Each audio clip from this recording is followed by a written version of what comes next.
সুতরাং এই সময় আমাদের উচিত সবাই যেন ঐক্যবদ্ধ থাকি।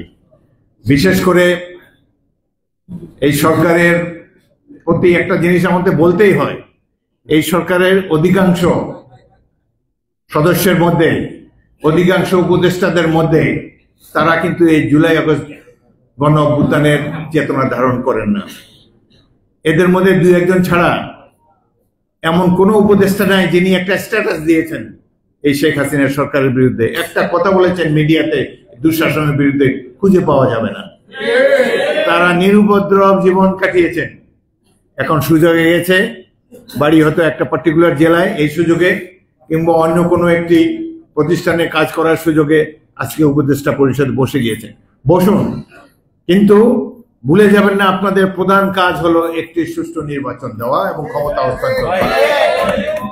এই অন্তর্বর্তী সরকারের প্রধান কাজ হলো একটি সুষ্ঠু নির্বাচনের মাধ্যমে জনগণের প্রতিনিধিদের কাছে দায়িত্ব হস্তান্তর করা। কিন্তু এই কথা তারা ভুলে গিয়েছে। এরশাদের স্বৈরশাসন আমরা দেখেছি, ওই সময় মুখে মুখে একটা কথা চালু ছিল, এরশাদের চুল কম ছিল, চুল কাটতে নাপিতের খুব অসুবিধা হতো। গেলে যখন দেখে যে চুল কাটতে অসুবিধা, নাপিত একটা প্রশ্ন করতো, স্যার ইলেকশন দিবেন কবে? এটা শুনলেই তার চুল খারাপ হয়ে যেত, তখন সে আরামে চুল কাটতে পারত। এই সরকারও দেখে একই অবস্থা, ইলেকশনের কথা বললেই তাদের চুল খারাপ হয়ে যায়। বা ইলেকশন কি কোনো অন্যায় কাজ, অপকর্ম? গত 16-17 বছর আমরা জীবন দিয়েছি, বারবার জেলে গিয়েছি। আমি ক্ষুদ্র মানুষ, এখানে আলালের তো কয়েকশো মামলা, সালাম ফজলুদের সবারই অসংখ্য মামলা, আমিও 5 বার জেলে গিয়েছি। আমরা তো অনেক ত্যাগ স্বীকার করেছি, সাজা পেয়েছি। সর্বশেষে যাওয়ার আগে আমাকে 2 বছরের সাজা দিয়ে গেল। আমি নাকি জনতা ব্যাংকের বাস পুড়িয়েছি। 34 বছর আগে এই ব্যাংকের চেয়ারম্যান ছিলাম আমি তাদের বাস পোড়াতে গিয়েছি, সাজা একটা দিয়ে গিয়েছে। যাই হোক, কষ্ট লাগে অনেক। এত ত্যাগ তিতিক্ষার বিনিময়ে আমরা অন্যের কৃতিত্ব সম্মান করি। বিশেষ করে শহীদ আবু সাইদ, তিনি তো চিরকালের হিরো বাংলাদেশের। যেভাবে বুক চিতিয়ে তিনি রাইফেলের সামনে বুক পেতে দিয়েছেন, তাদের গুলি গ্রহণ করেছেন, মাথা উঁচু করে দাঁড়িয়েছিলেন। যুগ যুগ ধরে, অনন্তকাল ধরে বাংলাদেশের মানুষ আবু সাইদকে নিয়ে গর্ব করব। আরো যারা শহীদ হয়েছেন তাদের প্রতি শ্রদ্ধা জানাই।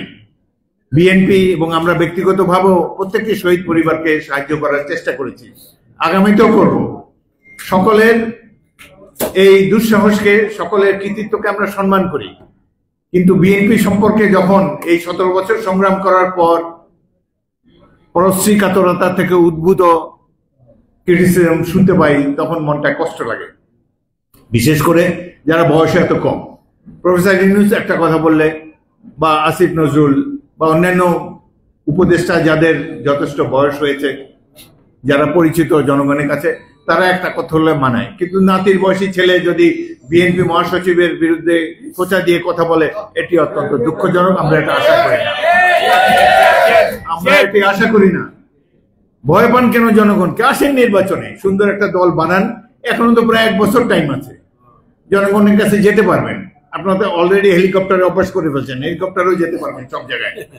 তো যান, ঘুরে ঘুরে আসেন, জনগণকে বলেন যে আপনারা এই দেশকে স্বাধীন করেছেন।